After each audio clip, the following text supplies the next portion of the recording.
Et puis il y a un de mes amis ici qui a dû entendre cela déjà. On nous dit, mais comment vous avez pu serrer la main à Ben Bella?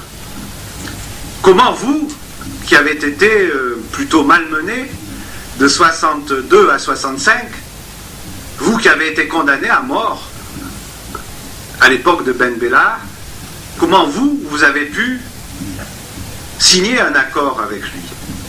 Il faut répondre à cette question. Et nous sommes tous les jours contraints d'y répondre, et c'est une question tout à fait normale.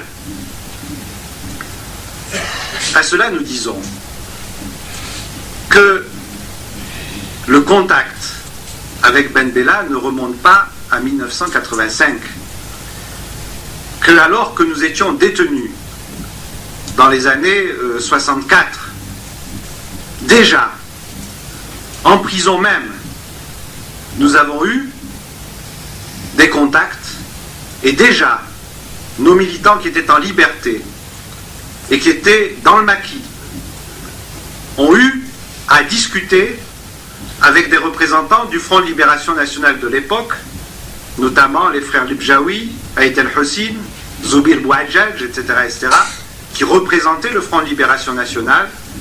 Et l'un de nos plus glorieux militants, Si Abdel Hafid, a eu à négocier directement avec ces gens-là. On lui a fait un sauf-conduit pour venir à Paris. Un accord qui a eu une résonance nationale. Un accord extrêmement important que vous devez connaître, que tous nos jeunes doivent connaître. Le 16 juin 1965. Le 16 juin 1965, nous sommes bien loin de 85, 20 ans en arrière. Il y a eu un accord FFS-FLN qui a été publié dans tous les organes de presse officiels algériens.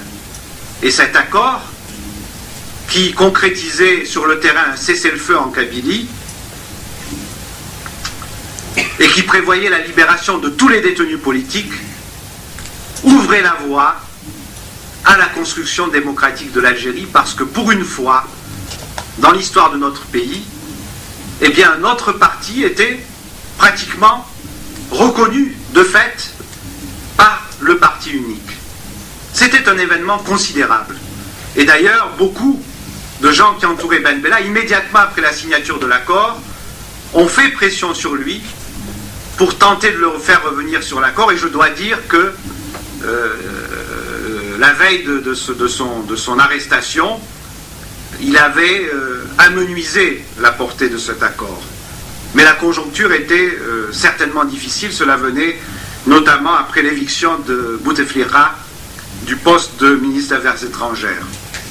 Eh bien, 3 jours après le 16 juin 1965, alors que nous apprêtions à être libérés de prison, alors que nous avions pratiquement fait nos valises, c'était la joie, et que des centaines et des centaines de détenus politiques s'apprêtaient à rejoindre leur famille, alors qu'en Kabylie c'était un nouveau 19 mars, hein, et j'ai des témoins ici qui pourraient vous le décrire. Eh bien, à ce moment-là, l'armée prend le pouvoir en Algérie, emprisonne Ben Bella, et les Ben Bellistes sont venus nous rejoindre en prison. Je me souviens que j'ai partagé la cellule à côté de moi à la sécurité militaire, parce que moi, on m'a libéré de la prison militaire d'Oran, pour bien montrer que c'était eux qui avaient le pouvoir. On m'a ramené dans une cellule de la sécurité militaire, et j'étais à côté de Hadj Ben Allah, qui était président de l'Assemblée nationale algérienne à l'époque de Ben Bella. C'est dire que nous nous sommes retrouvés aussi en